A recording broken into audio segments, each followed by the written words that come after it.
always fell short. I mean, N Faculty, I don't think we have to talk about. I think we've said enough about them. And it was the same thing for Mouseport, the German team. They had a couple of good results early on, and then it was just downhill from there. So we'll see if they can actually do well here with this new team. This combination of those two old teams, basically. Yeah, I mean, a lot of the Counter-Strike Go scene in general, and especially it seems like the German team is suffering a little bit from having like decent players, but they can't put them in the right mix. So like they have someone like, I mean, in the German scene, someone like Crystal, who's an alternate, who we'll be seeing tomorrow, obviously in Group D, I think it is. But like he's very good, but he's always paired up with people who can't really back him up properly, it seems. And there are a lot of, I mean, the Finnish scene seems to be suffering a little bit from the same, like good individual players, but they can't put them in the right mix. So I'm pretty sure the German fans are hoping too that this is going to be one of the lands where the German team can really pick it up and show that they're really worth something. So I'm looking forward to it. And yeah, Copenhagen Wolves. I think you put them favored to finish first in this group. Are you still sticking with that prediction? I mean, there really isn't too much data to go by. I mean, that's all you can really do when you do predictions. You have to look at the data that's available and you go against that. Because if you're not, then it's just guessing. And, I mean, so far, Copenhagen Wolves looks to be the best team on paper in this group based on their online results. You never know how it's going to translate to LAN. You know, things could always go wrong. But if I had to pick a team, I would pick them. Yeah. So that's what you have to look forward to here. I'm definitely excited. I mean, no matter what's going to happen here, I'm pretty sure it's going to be a close game. And I think it's going to be some really interesting Counter-Strike. So I'm looking forward to it. And I think we've got everybody on the server. So we shouldn't be talking too much longer. Just to be ready to get into the game and watch these teams play. Going to be exciting. Copenhagen Wolves playing 10 right here at Dreamhack Summer 2013 live from Jönköping in Sweden. It's going to be amazing. So I guess when we're ready to go, we could just tell the players, and then we'll be good. Yep. See what it looks like. There we go, everybody on the server. And I don't actually know. Are we gonna have a knife round to decide who's gonna start first, or have they already decided that? I would assume a knife round, but I actually haven't read the rules, so yeah, that's like the standard thing now, isn't it? Like I think it's only ESCA who doesn't do knife round anymore. Yeah. So almost everybody does knife round. I mean, in a way, it's good because it at least, even though knifing is a little questionable, at least it's still decided by skill somehow instead of just pure luck. Yeah. So like, it seems like on some maps it doesn't really matter much if you win the knife round, like on Mirage, for instance. Whereas on maps like Newgård Train, it makes a huge difference if you win the knife round because you could start off on the CT side.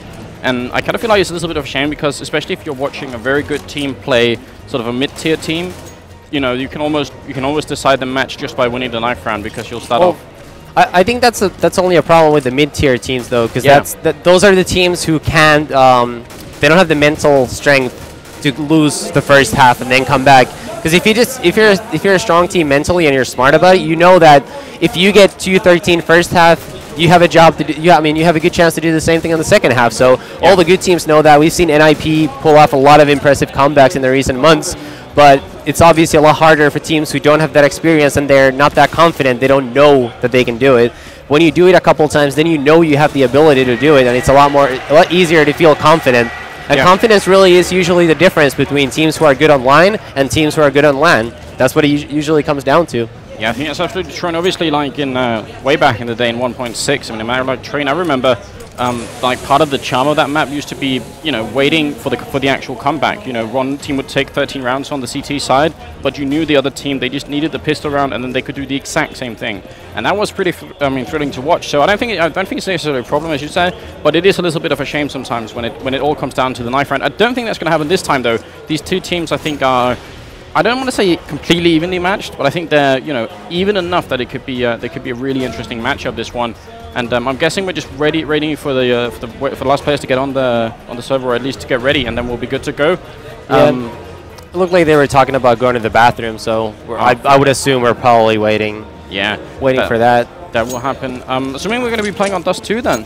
Obviously, this is a best of one, and we've got the new GSL style group system here going on. I know that was something you were advocating actually a long time ago, and now it's sort of been input. Are you happy about that situation? I guess you are, because you've kind of been the spokesman. Well, I think it's a better system. It's simple as that. It was used last year at Game Goon, but it was a tournament it's traditionally a tournament where a lot of local Spanish teams show up, so it didn't really make much of a difference because there weren't any important games there. But I think it's a better system. I like that three-way ties don't exist, so there's no way three teams can win 2 games and one of them still has to go home. Yeah. So I think it's just more fair, and I think you always know what you're playing for. Every single time you start a match, you know what's at stake. Yeah. When you're playing a regular round-robin type group stage, you don't always know. Yeah. I think that's definitely true, and it's also really confusing. This was also one of your points, I'm just kind of stealing here. It's really confusing with the fans as well if you don't know like how many rounds does your team need to make it through and stuff. That's really awful. So I'm glad we got the system as well. Obviously, two map wins will give you will put you on through the group, and 2 losses will put you out of it. And then that's how it works. Pretty simple and easily to understand. Even as a caster, I can get it. So viewers, I'm sure, can understand it too. And there we go. Guess. Nilly is sitting down at Cajun's computer. Always some confusing going on here. So yeah, first day of Dreamhack here coming out. This is Group B. The other stream is the Group A. That's going to be NIP playing ESG, and it's going to be I don't know, this Group B probably the toughest one. But tomorrow we've got Group C and D. That's got Virtus Pro, ESC, and Raiders or Cursive now. Cursive and LDLC and Alternate, and then Fnatic. Fnatic too. Yeah. And then the teams that come through the the teams that come through the BYOC qualifier are going to have a huge effect on how interesting those two groups tomorrow are going to be. And for those who are just sticking to our stream, waiting for this game to start, we can update you that NIP is currently up 3-0 as Terrorist on DE Nuke, and it looks like they're about to win the first gun run as well. So they're going to be going up 4-0 against ESG just any second now in the other game. Yeah, so there's a bit of a shame, obviously, ESG losing their, what I would say, their master marksman in Olafmeister, who couldn't make it, and he was kind of the primary reason why they qualified for Dreamhack in the first place.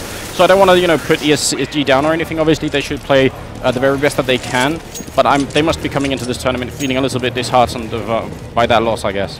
Yeah, they have to be, but at the same time, they've down to just 2 members who play for them at that Inferno Online qualifier, so.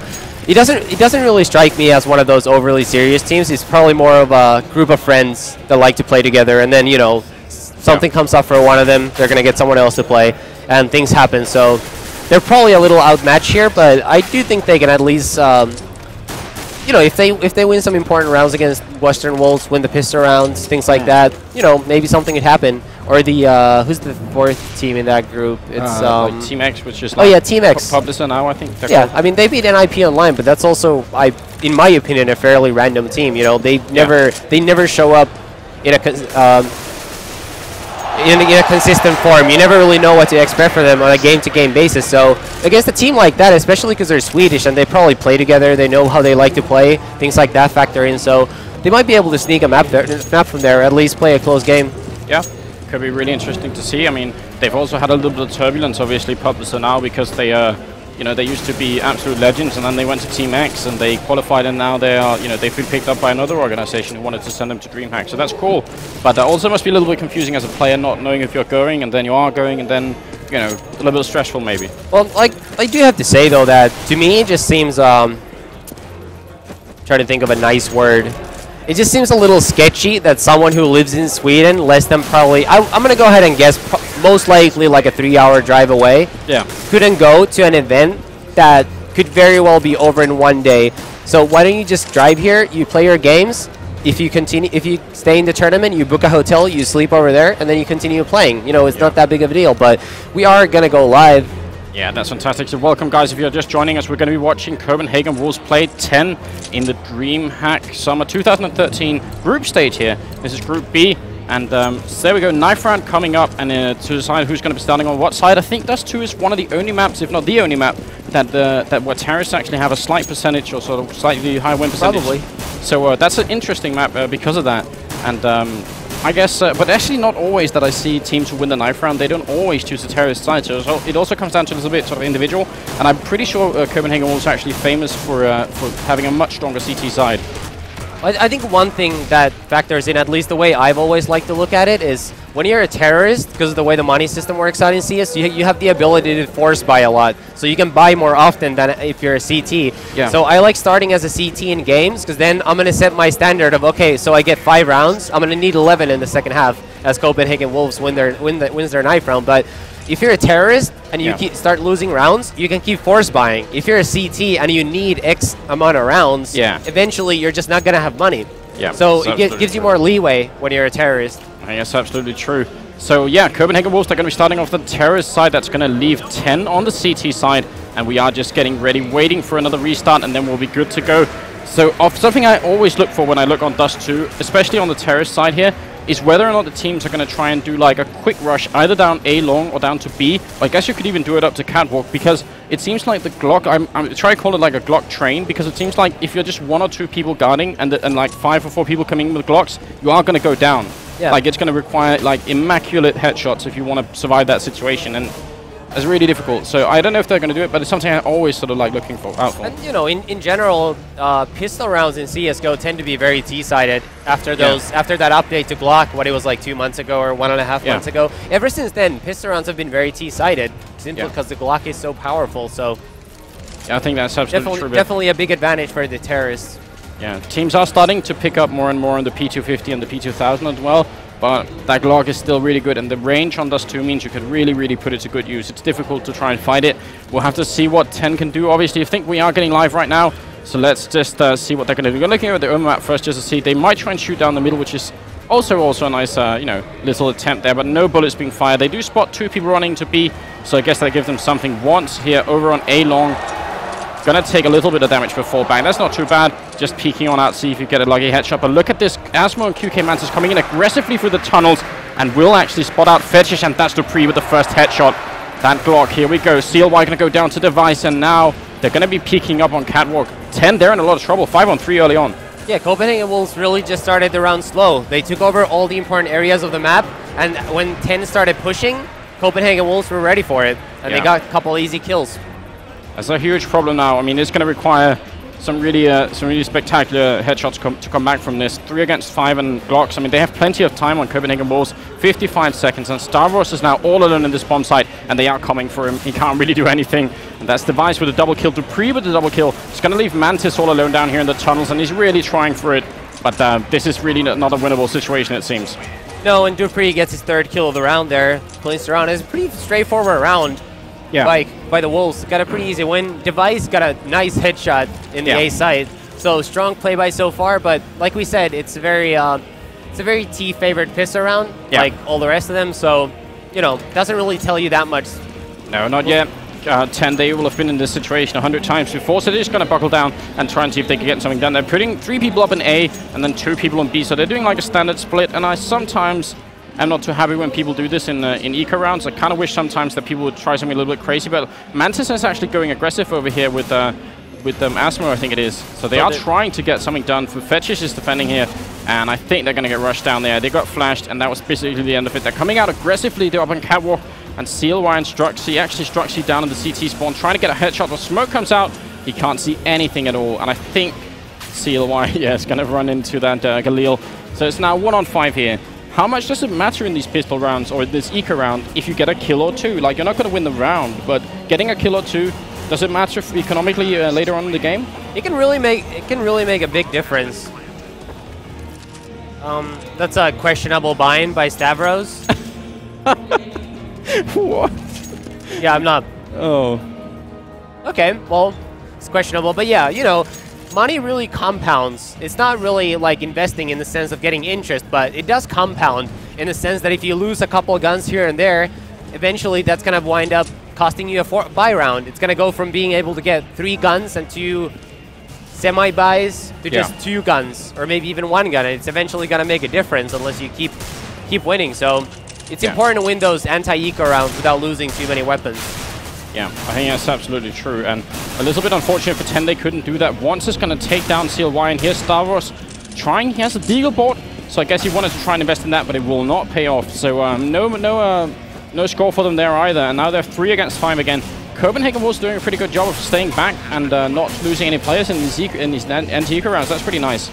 Yeah, KGB is missing some op shots there in Cat, but it does look like he's going to be able to escape as the 10 players just aren't being too aggressive. QK Mantis takes down Fetish, and that's going to be their only kill on these two save rounds. So not a very impressive effort so far, but this is going to be the biggest round in the game so far. Yeah, it definitely will. The 4th round always important. Look at Ten's money system. You could see that they don't really have a lot. If they lose this round, they're probably going to be ecoing again. It's going to be a pretty awful situation for them. Also, 0 deaths on the 3 top fraggers on Copenhagen Wolves, so they have a lot of money working for them. And let's see Asmo going to look down the middle here, but not going to get the shot through the smoke, or through the door indeed. Out on A long. Star Wars actually might be in some trouble, but he's going to get a kill and goes down. So 1-for-1 trade down on A long. And now CLY waiting behind the smoke here, but they're also coming up on Catwalk. He could get sandwiched in here. They need some kills right now on 10's side if they want to stay in this round. Struxy going to go down. CLY here is getting back up. 2 people coming down, but they're both coming through CT spawn. It's not really the optimal position, I feel like. Fetches is going to go down. Device now, it's 2-on-3. It's going to be a kill. CLY doing a lot of work. That's really important. And they have the health advantage now, and the bomb is still not down.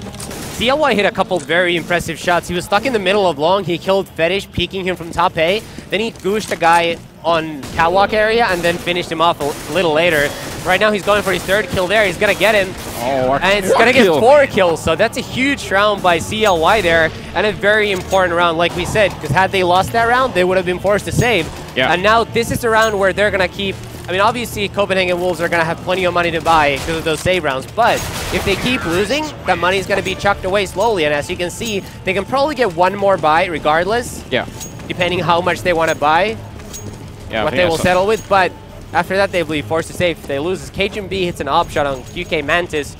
Opens up the round very quickly. And it's going to be a 5v4 now. An uphill battle for the Germans. Yeah, that's a little bit of a shame. Also, the fact that they won the last round, but they only survived with 2 people, means they have to rebuy 3 guns. That is an expensive round. But obviously still a round win is good, but they have to be careful. Here we go. Star Wars is going to go down. He's not playing as well as we usually see him play right now.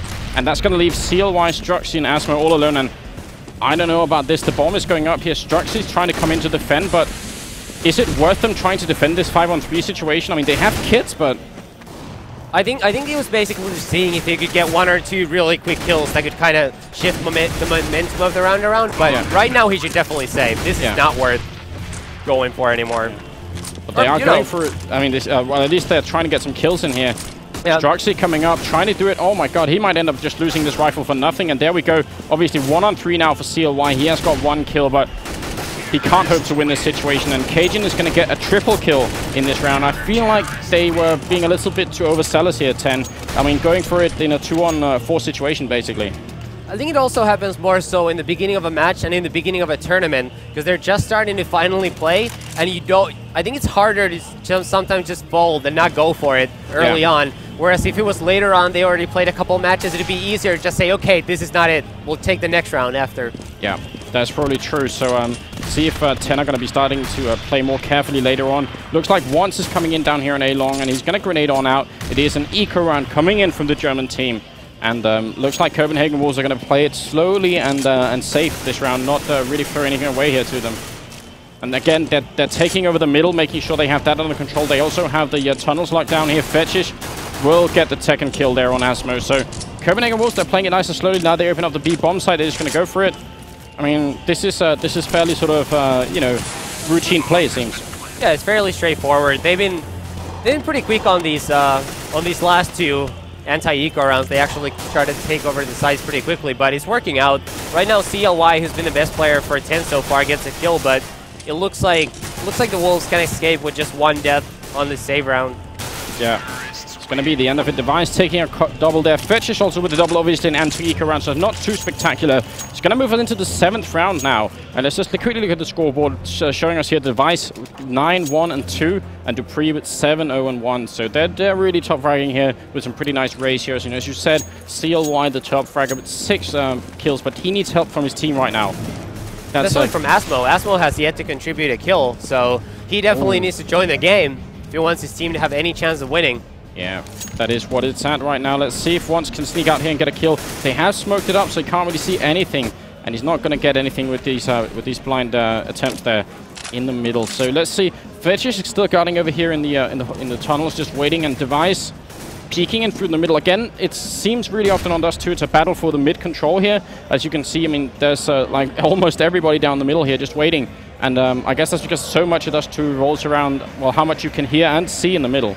And right now, the Wolves are getting set up to attack the B bomb site. We see UK Mantis playing in the side, and he's all alone on the platform with a FAMAS. So he's going to see 4 people coming in the site now, and it's going to be huge for his team. Oh.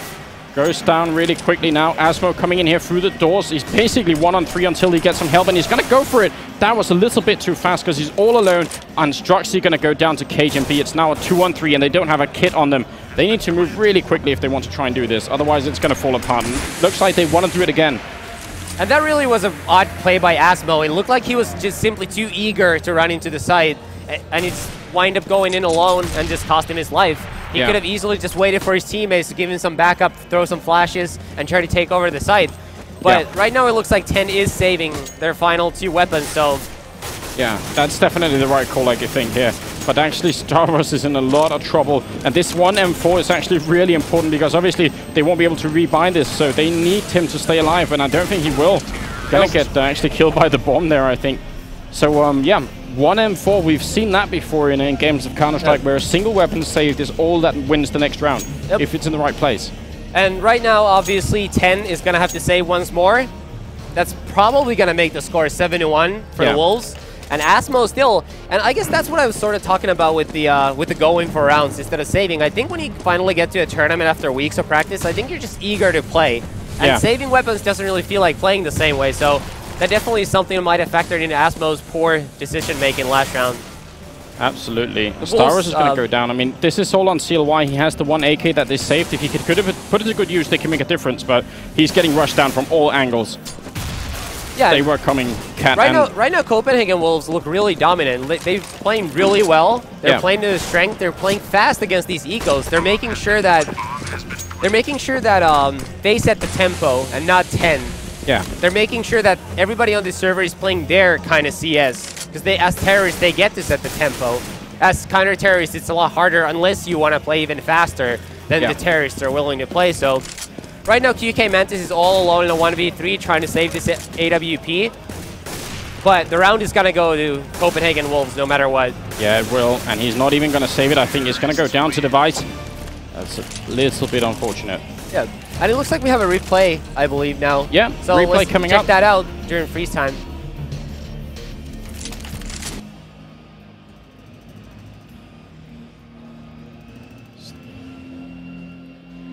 Looks like we might have... all right, there we finally go. The instant replay from the previous round. And this is from the first gun round when CLY picked up those first 4 kills. You saw those first 2 kills over there, and now he's going to kill the last 2 terrorists crossing along. And so far, that is still the only round, 8 rounds in, that his team has been able to win. That is pretty much it, and they can't leave it all up to CLY. This round, CLY down really low. He did take a kill on Fetish, so once again, it's up to him. Let's see if 10 can take this round. They have a 4 and 5 situation, so they should be able to do this. But Copenhagen Wolves, they've been proving pretty strong so far, and they are taking it slow once again. They're looking for the pickoffs. Once they get them, they decide on where they want to go after that. So it's a pretty nice way of playing. And let's see. Oh, CLY coming in, gets a kill. It's a double for him. Device will take him down, and Device going to peek on in, but going to drop to Stavros. It's a really good setup they have here. 2 on 4. Can they bring it back? They really need this round now. Dupree in the middle, going to peek on in, but not going to get the shot yet. And Struxy's right around the corner. Will drop him down once in a 1-on-4 here, but he can go for it, and he does. QK Mantis will finish him off, but I mean, I guess it's well worth it for once in that situation, just try and get as many kills as he can, because every sort of person dying in that round is going to be another weapon that 10 have to rebuy, and that is really expensive. They just don't have the economy for it.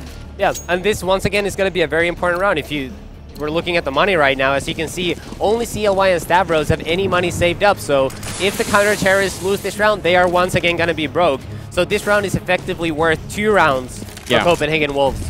Yeah, that's a really nice way of putting it. That's exactly how it works. And also sort of mentally, they know this, obviously, that this is how it works. Struxy in the middle here, and there's a lot of smoke going on. Again, Copenhagen Wolves trying to assert the dominance here in the middle. They smoked up, making sure Asmo can't see anything, and they're not really coming up on short from any angle that he can see them in, so it's a little bit unfortunate. Will get the shot though on Cajun anyway, so they fell a little bit too far back there, and maybe forgot about that there was someone with an orb in there looking. So another early kill for 10, a great start, but Device is going to take down Asmo, and now it's 4-4. CLY hiding in this A-bomb site, and Struxy's down to the site, but he's running, and they can hear him, and it's going to be Device and once with kills. So now it's a 2-on-4 in just a matter of seconds. The round is kind of lost for 10 here. They have 1 kit and only 1 grenade, so trying to retake the site with just a single grenade is going to be really difficult. Bomb goes down, And now what can they do? Struxy here gets shot in the leg, gonna go down to Device. Oh, they can't even save the rifles properly, it seems. And Mantis gonna peek up here. Fetches is right around the corner and will take him down, but... And this is once again a good example of a round where 10 simply refuse to straight up save their weapons. I think it's also always a big mistake by players when they sort of linger around to try to get that one extra kill. Yeah. I understand why people do it, but you just should not do it. Yeah. It's a way it's something that's always going to get you killed unless you kill basically everybody chasing you down, because you're always down in numbers when you're doing that, which means even if you kill the first guy, there's always going to be a second guy ready to trade you. So it's very hard to save in that situation. So when you're a team that's losing and in a poor money situation like 10 right now, it would make much more sense to simply straight up save your weapon, run as far as you can. Yeah, I think that's absolutely true. I mean, there's a little bit maybe of sort of a poker play mentality going on. Like, everybody remembers that one time when they got a Royal straight flush, and then they would try and go for it every time, and that's kind of the problem. You can't do that. Like, statistically, you're not going to win that situation. And now, it is a 3-on-3 situation. It is an eco round coming out here from a 10. So they were looking pretty good. They got 2 kills. They've picked up an AK. It's not, you know, CLY has to try and save this AK, but as eco rounds go, this is one of the better ones they had so far. Yeah. And so far, if you look at scoreboard, CLY is still the top dog for 10, whereas Device is 15-4, Dupree at 13-2. So those two have been the players putting in a ton of work for Copenhagen Wolves early on in this game. Yeah, I mean, the scary prospect here for me is anyway that the KGB and Wants are actually very good fraggers as well. I mean, they're not maybe like, you know, mad fraggers like you'd say maybe Forrest or someone is, but you know, they can step it up a lot, and the fact that they are only on 4 and 7 means that Copenhagen Wolves probably has a resource, a sort of a hidden resource in the game right now, that even if Device and Dupree starts failing, if the other two step it up, could really change the like, you know, the dynamic of the game right now for the other team. The score is 9-2 with 12 rounds in, and 10 again with another. I mean, they've fought this round, but they need to win it. Once again, they're in a situation where they have to do it. And KGB just hit Asmo as he was crossing middle, so he's already down to almost 50 health, and it's a sizable advantage for Copenhagen Wolves early on. Yeah. Of course, it's worth remembering that it is a very terrorist-sided map. So even if 10 can just string a couple more rounds in, this is still anyone's game. Just a couple more rounds of CTs, pistol around as terrorists, and they could still very well wind up winning. And Copenhagen Wolves are going to head to the B side where you have QK Mantis just waiting for them. And we'll see if he'll be able to pick up any kills here in a couple of seconds when the Danes start moving in. Yeah, he has a FAMAS in hand, which is interesting. I mean, it's kind of a problem because if he had an M4 and AK or something, it would have been better at spraying down, you know, 2 or 3 people coming in. The FAMAS, you really need to hit some great headshots when they're coming out the middle too, and Asmo's looking here. So let's see if they can, where the first kill is going to be happening. Asmo here gets 1, gets dropped, and that's Mantis going down at the exact same time. So 2-for-1 trade, a very good entrance into the B bomb side by the Copenhagen Wolves. They're going to be feeling happy about that. Yeah, and QK Mantis, I'm not sure if you saw or if you were spectating him, but he tossed a decoy grenade in his feed. And he actually thought that the Danes would figure it's a decoy and there wouldn't be anyone there. But they actually wind up looking that way right as they came out, so he wasn't able to get any guns. And so far, both rounds that the Wolves have hit B, QK Mantis has really been overpowered. He's been all alone while they keep playing 2 players in middle where they haven't been able to pick up weapons. So I think that's something that 10 needs to adjust on. I'm sure that's how they normally play, because it makes perfect sense. That's how they like to play. But against this Wolves team, it simply isn't working. So I think 12 rounds in, it's definitely time to adjust and make some changes to their game plan. Yeah, I think that's absolutely true. But, I mean, obviously you all know this, you know, having a pretty long career of playing Counter-Strike yourself. How difficult is it to adjust once you're at the LAN? Like, one thing is when you're boot camping and setting up strats at home, but when you arrive at the LAN, how difficult is it to change your mentality? Like, you have a game plan and it's not working. How do you change? It depends on your preparation. Before you go to tournaments, you have to understand and be okay with the fact that what you just practiced is probably not going to work, because there's always things that happen. So you have to already have, like, you have your contingency plan, and then your second contingency plan, and then your third plan, and then your fourth plan. Yeah. And then that's how you get to work. QK Mantis once again goes out early. Dropping down. CLY also seeing a ton of damage there at the catwalk here. He is going to get the kill on Device. Dupree with the kill, and Star Wars is going to fall back here. So 4-on-3 situation. They have no kits. They have almost no grenades either, which means if a bomb gets put down somewhere, they probably can't contest it. I mean, going to be so difficult for them. At the same time, they're 13 rounds in, and they only have 2 out of them. It's really not a good situation. Asmo going to drop here. Stavros in the A-bomb site, and Struxy here with just a P250, and Fetchish is just waiting for him behind that crate here. It's not going to be pretty. And it does look like it's going to be another easy round for Copenhagen Wolves. Dupree here is going to... Oh, Fetish was faster. But they are going to take down Strux. And the last person remaining is Stavros, who is in CT spawn. Once again, going for the kills. He's not trying to save. Yeah. You know, I actually also think that's actually something kind of normal for humans. I think psychologically, humans are programmed to sort of focus on the good stuff and let go of the bad stuff. It kind of helps you live a better life where you don't get... too stuck on all the bad things that happen. So I think that's also something that plays into people saving their guns because they like to remember all the good things. Yeah. Like that one time they were saving their gun, they killed 3 people. Yeah, exactly. And then the next 100 times, they kind of just get swiped away. Yeah, I think that's definitely true. And I mean, 10 right now, they can't afford to do that. They obviously are not out of the group here if they lose this map, but it seems like right now that might not happen. Asmo being tagged in middle, Device and Cajun getting a kill, and that's CLY and Stavros going down. Some of the best players dropping early in the match, and they get nothing for it. Yeah, but they did make an adjustment, as we saw. They did something very different. They pushed off a catwalk very aggressively. It didn't work, but at least I applaud them for their effort. They actually understood that what they're doing is not working. And speaking of what is not working, is QK Mantis pushing into B tunnels, because he's done that a couple times. Yeah, that's and not Fetchish working. is ready for him every time. Yeah, that's absolutely true. And that is some patient play. Asmo going to drop as well. It seems like Copenhagen Wolves, a lot of the kills they get, they're simply waiting for a 10 to come to them, and they do, and then they get the kills. I mean, that's a little bit unfortunate. Struxy might be looking the wrong way. He's getting flanked here a little bit, I think, or getting at least sandwiched in. Oh, that would have been a nice kill if he had jumped and got the headshot then, but not going to happen. Grenades, smokes coming in. They are going to take him out. He has no chance of saving this weapon, I think. No. Like, the weapons that they're going to lose by trying to take him down, they mean nothing to Copenhagen Wolves at this point. Copenhagen Wolves are just rich. Yeah, there's a couple of people rich. with 13K, 14K. It makes no difference to them. Yeah. And so this really is going to be an uphill battle for 10. I think they need to win this round, get some momentum going. They need to, they especially need to win the second half pistol round. Yeah, that's and even then, it's still an uphill battle. It's not out of their reach, but so far, it definitely, Asmo gets hit once again through the door, crossing towards B. So far, it definitely looks like Copenhagen Wolves are a much better team. It definitely does, and I mean, they are favored by many people to maybe actually go and win this whole tournament. I mean, that's probably too early to say that now, but they're definitely playing well against the German lineup here. And the score is 12-2 right now. I met their manager last night, and he was asking me what I think of their team and how I think they're going to do. I think they got the impression that I think they're online because I said I wasn't sure how they were going to do. But I don't think that at all. All I'm saying is I haven't seen them perform yet. There's nothing I can go off of on land. Yeah. As they trade a couple of kills in the middle, down to a 3v3 right now. GK Mantis 1 health, Device 11 health. GK Mantis gets taken out. It's going to be an entry into B.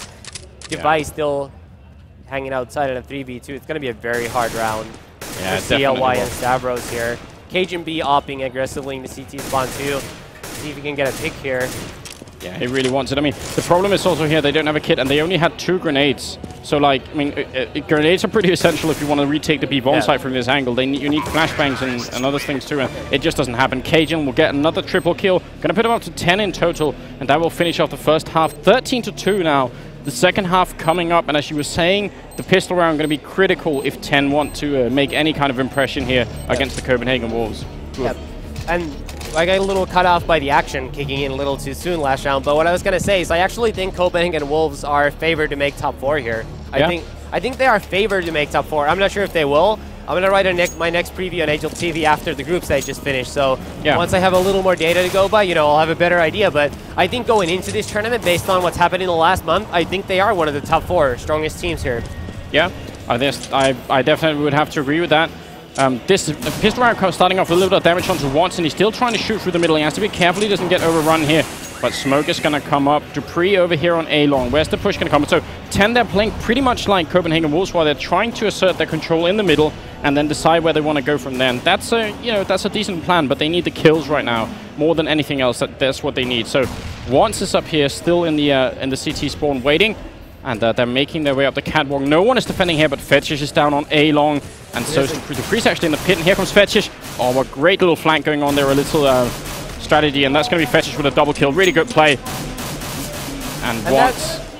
That really was a bit of a questionable move by 10, just rushing to long A with 2 people. As they already took top A, they knew they had to be playing there. But Fetish just had 3 big kills, but now all of a sudden turned around. QK Mantis. Oh, great play. Nice double kill from him. Can he get the 3rd here on once? Be amazing pistol 1 win. A lot of damage onto him, and he will get the triple. Great play from QK Mantis, and that will be 10, winning the pistol round in spite of some pretty heavy odds. That setup at the beginning with Dupree down in the pit here and Fetish over on the box, making sure that they were looking for Dupree first. And then as they were looking over towards Dupree here, Fetish just sneaking on out and getting 2 kills. Pretty sneaky play. Nothing really truly sort of spectacular, but a nice way of drawing away their attention. Yeah, that was a very basic setup by Copenhagen Wolves, but guess what? Basic usually works. Yeah. Because you don't mess that up. It's a simple setup. If 10 goes for it, you'll win. Obviously, they got exactly what they wanted, if not more. They got 2 kills.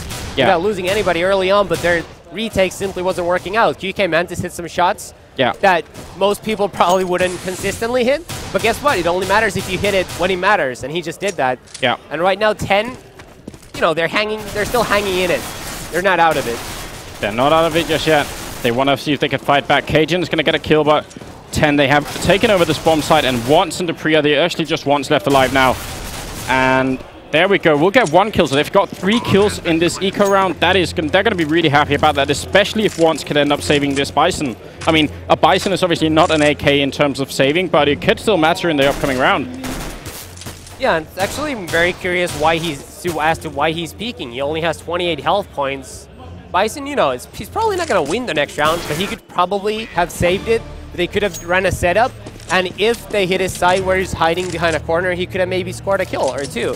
Yeah. And I think sometimes, I really think people still make a lot of questionable choices sometimes. Yeah. Yeah, I think that's absolutely true. Let's just see. I've lost a little bit of sound in my headset, so see if I could hear properly again. But we're 18 rounds in now. The score is 4-13. 10 winning the second half pistol round, and they want to keep going. Copenhagen Wolves not trying with a 3rd round buy here, which is something we've seen a lot from different teams. And I would have actually thought they maybe wanted to do that because they got those 3 kills in the last round, but they want to play it safe and see if they could stay, just, you know, do it the normal way. And I think it's smart too, because they really have a lot of rounds to work with here. They only need 3 rounds in this entire half, so if you lose the 3rd round, then all of a sudden you have to save again. It makes more sense to simply save up, make sure you get more proper gun rounds in, because that's what you want to put your money on, not the weak rounds unless you have to. Much better effort here in the second save round of Copenhagen Wolves by 10. Yeah. Get an easy win here, and it's a 5-13 score. And we're going to go to the first gun round of the second half. And this is obviously a very big round for both teams. Yeah. Going to be really, really important, obviously, this one for both teams. I mean, this could set the momentum for 10 if they want to try and make the full comeback. Or it could be the killing blow for Copenhagen Wolves here. We'll have to find out in just a second. Let's see what's coming down the middle aggressively. Yeah. Waiting for them. He sees someone jumping there. I'm pretty sure he saw him. And here we go. Oh, it's going to be Mantis with the kill in return. That's a really, really important one here. And now let's see. Devices waiting here. So if they try and go into the tunnels, Struck against Jarvis, they're going to get shut down maybe. So Copenhagen Wolves, they're not falling back from this aggressive position in spite of the fact that they lost someone early on. But it looks like 10 are adjusting, and they know they have pushed into tunnels. Yeah. We see Strux waiting outside of the tunnel, outside of the T-spawn, and it looks like they're just going to avoid them. Yeah. Or at least try to. It doesn't look like it's going to work as Cajun B kills CLY. See if he can pick another person off here. Strux also peeking a little more. Yeah, look at that grenade work from the other team. That double grenades onto QK Mantis. Star was waiting here. We'll get the kill on Cajun. The bomb is actually down there, so that's really important. Obviously, if you lose the bomb, they're really, really in a bad situation. It's now 3-on-3. So Copenhagen Wolves fighting back in spite of that early loss here. And let's see what's going to happen up the catwalk. Dupree with 1 double for him, and it's going to leave Struxy all alone and trying to make it back in this 1-on-3. And they are actually, look at how ready they were for that grenade. Only 24 seconds left, so it's going to be a tough round for Strux. Yeah. He's going to peek there in the middle, and he's going to get taken out by Device. That's a huge 3-kill by Dupree. Yeah. And, you know, that's actually a big factor in playing these hard sides. Dust 2 CT, obviously not a very easy side to play on. So it's a side where you want to have your you want to have your players putting good individual performances and win your rounds that way. Yeah.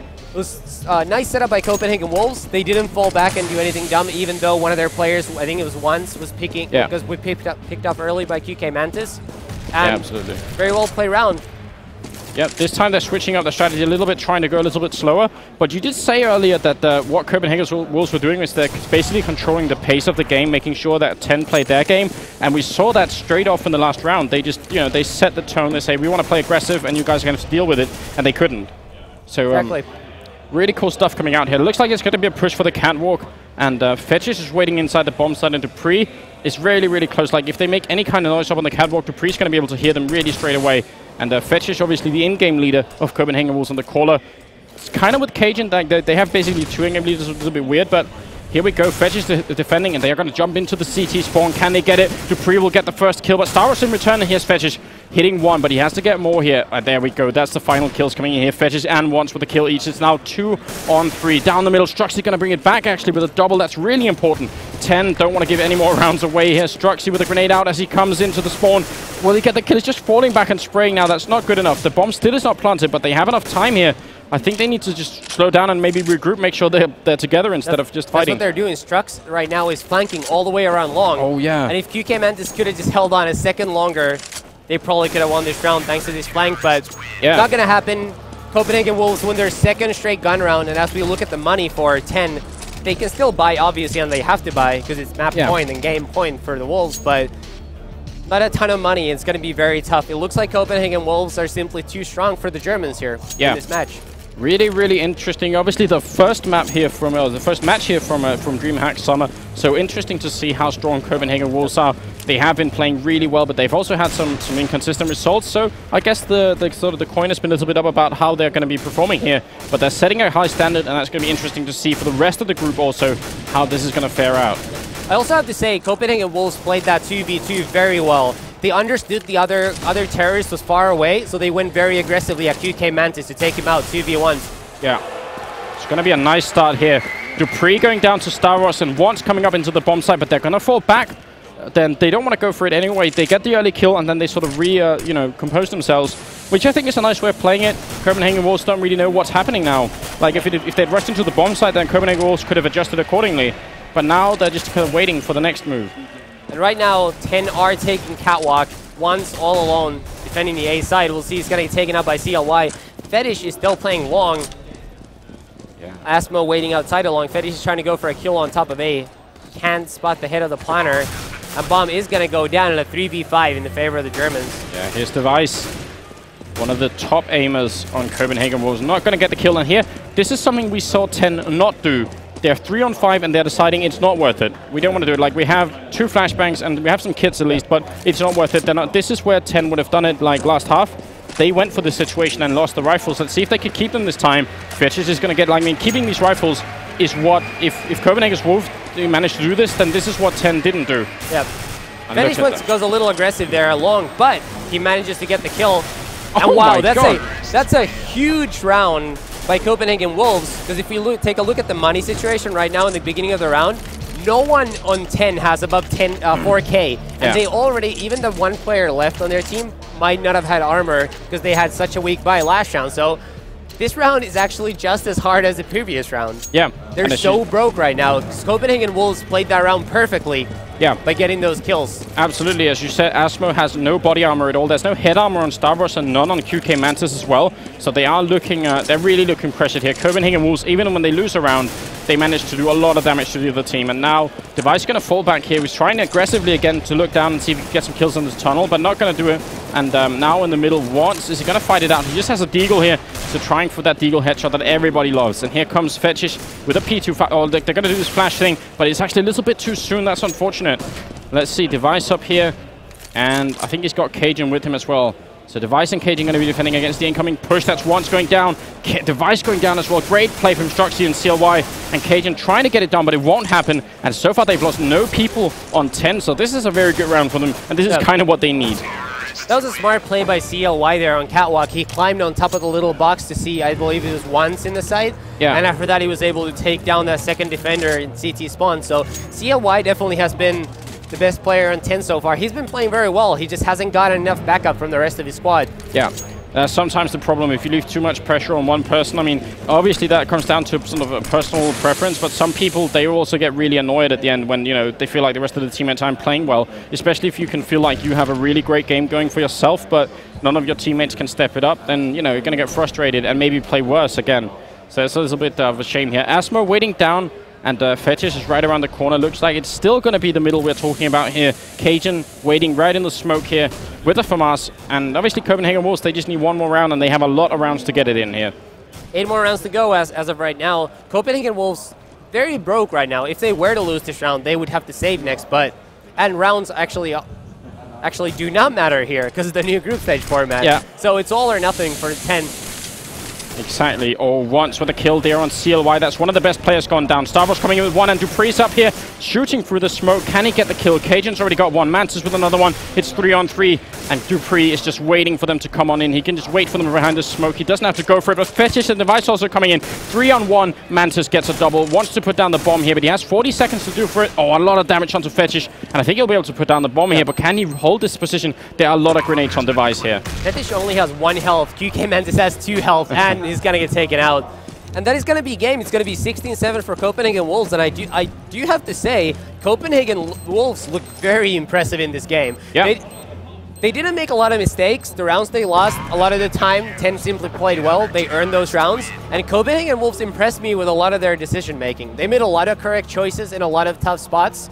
They seem to have a very good game plan for the game. They played smart overall, and they look very good so far early on in this tournament. I think that's absolutely true, and they're going to be feeling great about that. They're going to be moving on to the next match, which I'm actually not even sure who they're going to be playing. I guess we'll find out after the next round of matches here. What time are we on now? That's the problem. That's the question, I guess, because the next match should actually be coming up really soon, I think. And I think we actually got a highlight going on, so maybe we can watch that, some of the stuff we just saw in the game. So looking forward to that. Here we go. That's CLY. One of those 4-mans he got that round there, and one of the reasons why we talked about it so much is he did so much work here, but it just wasn't enough trying to get the kill there, and that was four people in one round, and one of the few rounds that they managed to win. And this is that round by Dupree, where I believe he gets three kills on Catwalk, and they completely swing the round around. Oh, there's already 2 kills because he already had one earlier on, but yeah, two big headshots there on Cat. Really, really important, and I mean, I guess individually they had some good moments. QK Mantis had some good moments, and but it seemed like they played better on the terrorist side. But it wasn't enough. Like Copenhagen Wolves, they were too far ahead on their terrorist half for 10 to try and make it back, and they were in a really tough situation. And they didn't really manage their economy really well either. Seems like they were buying a lot on the CT side when they shouldn't have, and also they weren't really good at saving the rifles that they could have. So yeah, they definitely made some crucial mistakes in their money management in terms of saving weapons. We talked about it a lot in the game, but that really truly does add up. We looked at Copenhagen Wolves. They backed up really far away, got favorable positions, and went for exit kills. They took all but one of the 10 players' guns away, and they easily won the next round. So that's just the perfect example for the point that I was trying to bring home in the first half. Yeah. And they just showed you how to do it correctly. Yeah. So Copenhagen Wolves, one more match in their favor, and they will be out of the group first place. But that's not done yet, so I guess 10, they're not out of it yet. They can still make it back. Yep. So if you're a fan of either of these teams, you should definitely stay tuned and keep on watching. And obviously, if you're just joining us, this is the Dreamhack Summer 2013 stream right here with Counter-Strike Go. My name is Anders. Lurpus is with me here as well. And what's the status next? What is the next game going to be? That's what I want to know. Next game in Group A is going to be Western Wolves against Public Lear. This is former Team X with Pronax and those guys. Yeah. And in the Group B, it's going to be Curse versus Epsilon. Oh. And obviously, NIP won their opening match in Group A. So NIP will face the winner of Western Wolves Public Lear. Whereas the winner of this game, Copenhagen Wolves, are going to be playing against the winner of Curse and Epsilon. Yeah. So those 2 games are up next. I'm not sure which game we're doing next round. I hope it's Curse Epsilon. Yeah, I hope it's Curse Epsilon too. Actually, I don't mind. I actually think both of those games could be good. It depends how good of a form Team X is in, but both games could be good. Going to be 2 good games starting very soon, and then after that, obviously, we're going to see Copenhagen Wolves and NIP back in action. Yeah, I mean, from my point of view, I'm really looking forward to seeing Curse in action, the only American team to have made it to Dreamhack this year, and I really, really hope the Americans can do well. Obviously, we can't really root for people when we're casting, but at the same time, like, I don't want them to have traveled all this way to be knocked out of the group stage, and I actually don't think they will.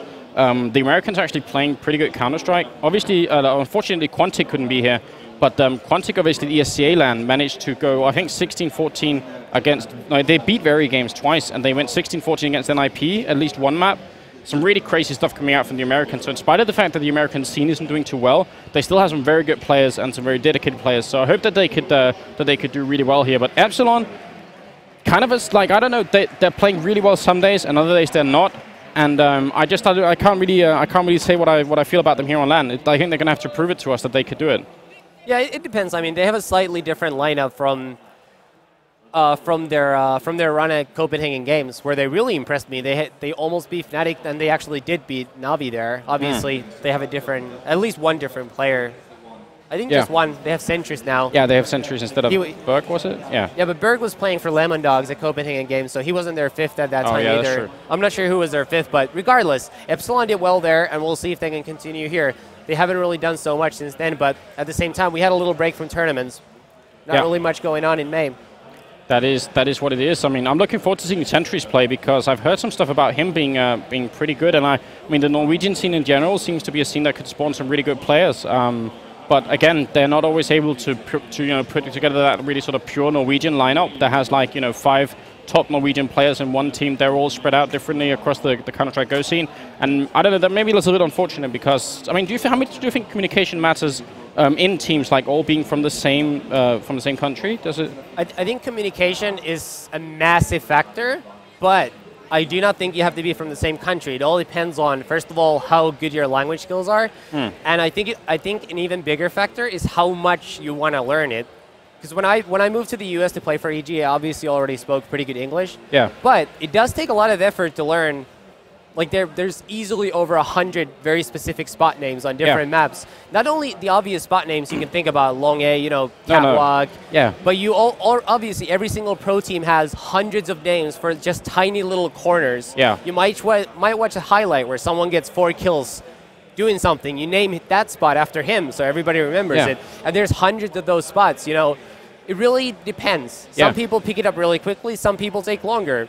I mean, it's one of the things that's really difficult as a caster, obviously, to try and point out because we don't necessarily know what those things are, and obviously the game is so fast as well that it's difficult to explain. But sometimes when you do see those four-mans going on, they might have a teammate calling for them essentially at the same time, saying he's right there, he's right there, he's right there, and it really does matter if you say if it's like 1 meter to the left or to the right, if that person is if a little bit out of position, depending on where the opponent is, it makes a huge difference. So yeah, I mean, obviously one of the reasons I asked as well is also because Guardian is one of the people who's in this tournament and a fan favorite. I mean, obviously Virtus Pro also a fan favorite to maybe even win this whole tournament, but Guardian is a person who has a lot of fans individually, which is pretty cool, and people love watching him play, but he doesn't necessarily communicate that well with Virtus Pro, and I'm wondering if that's going to be a problem later on in this tournament.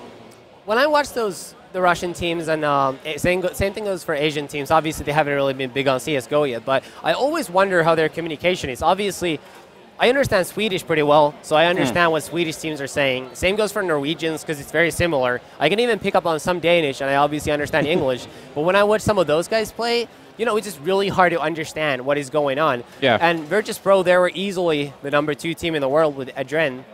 Yeah. And right now, it's just hard to tell. I'm really curious how it's going to work out with Guardian. I've heard different things depending who I talk to. Some people say Guardian speaks some Russian. Yeah. Some people say he doesn't speak any Russian. Some people say he understands Russian very well. Yeah. Others say he understands it okay. So, I'll try to catch up with some of the Virtus Pro guys tomorrow when I see them walking around, try to see what's what, and, we're going to see them play tomorrow, and we'll get a better idea. Yeah, absolutely.